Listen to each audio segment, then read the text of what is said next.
It's paradoxical, isn't it, that the harder we try to slow down in our lives, the more we end up avoiding it. Life just doesn't simply stop being chaotic. There's always things going on. And the harder we try to find that peace, the more we choke it and the more elusive it becomes. So do you feel like you're constantly doing what you feel you should be doing in life rather than something that you want to do or that your body needs? Maybe you want rest, but instead you end up doing more and more. And when things start to get overwhelming for you, do you notice that you actually try harder and harder to do more and more? Like your body is screaming out, just stop, just sit down, but it becomes almost impossible to do that for yourself. And this became really apparent for me in a therapy session that I had with my teacher Gaia this week, and something really shifted for me. So I went into my session with Gaia this week, and we always start off with the question around what is it that I want to get out of the hour that we're spending together. And I had a real deep sense that I wanted to slow down, that I wanted to be more embodied, and it almost felt quite spiritual, but not in a not in a I'm doing yoga, I've done a few poses, now I'm a spiritual person type way, but it felt really deep, connected and embodied to myself, to who I am. And as we started moving through the session, it became really apparent just how much of me I give to everybody else. So when we're in training sessions and I've got all these faces on camera, I always feel I need to be really attentive, attuned to them. I need to listen and lean in.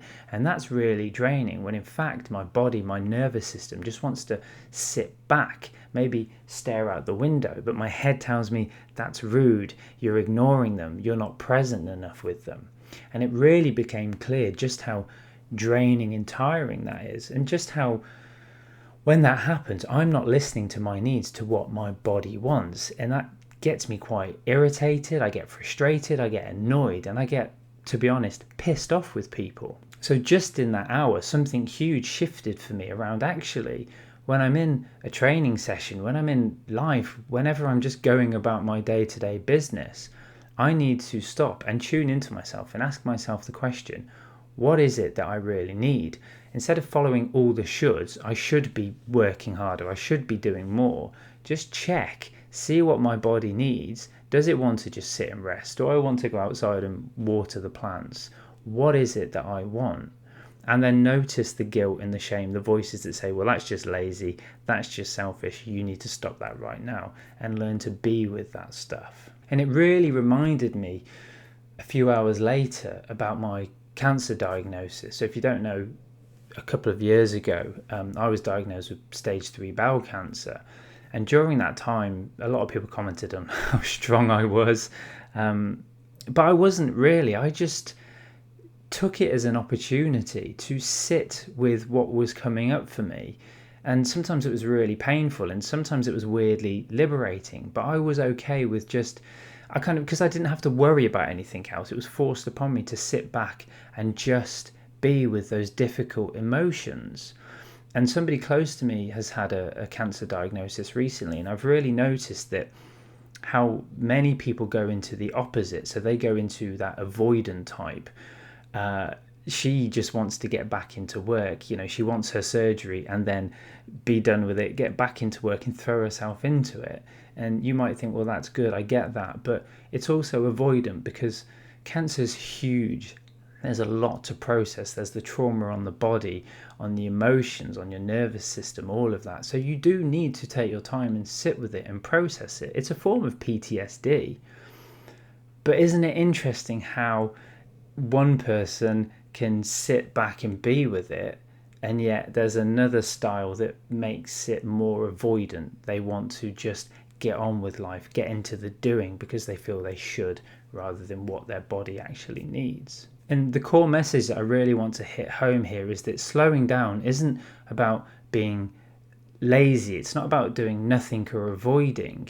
It's just about listening and tuning into your body and what you need. And you might be sat there thinking, well, if I do that, who's going to do the housework? How am I going to get by in life? Who's going to look after my kids, my partner, my spouse, my friends, all of this stuff? And then notice the overwhelm.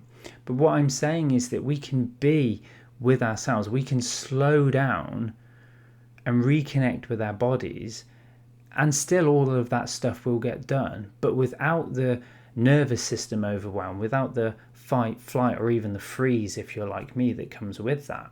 Because so often we're ruled by our people pleaser. We're ruled by that part of us that wants to show the world that we're a good, kind, caring human. But that leads to burnout.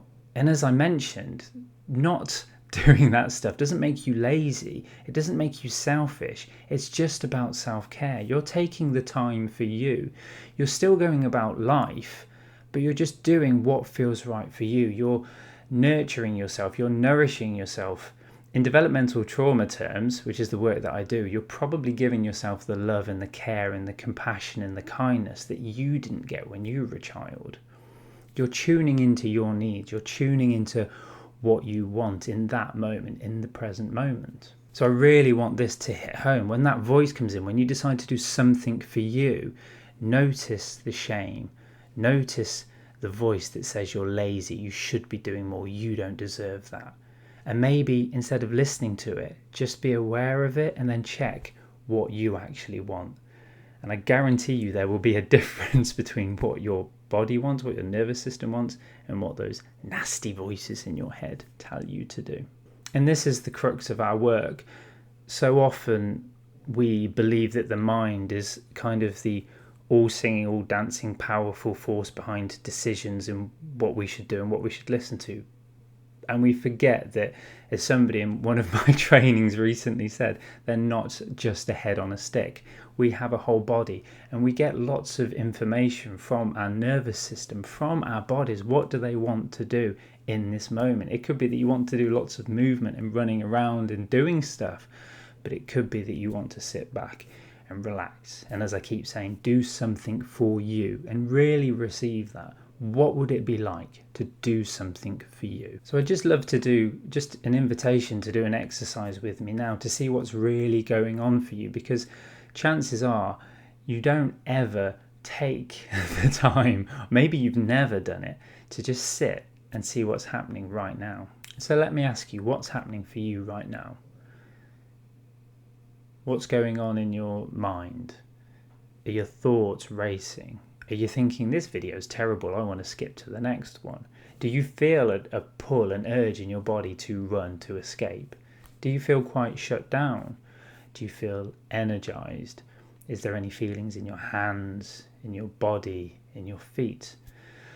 Maybe you're sat down. Can you feel your bum in the chair? Maybe you're lay down. How does it feel? What's your experience right now? What's going on for you? And just take a few moments. You can even pause this video and just see what's going on for you right now in this moment. What's your experience in life, in this meat sack of a body?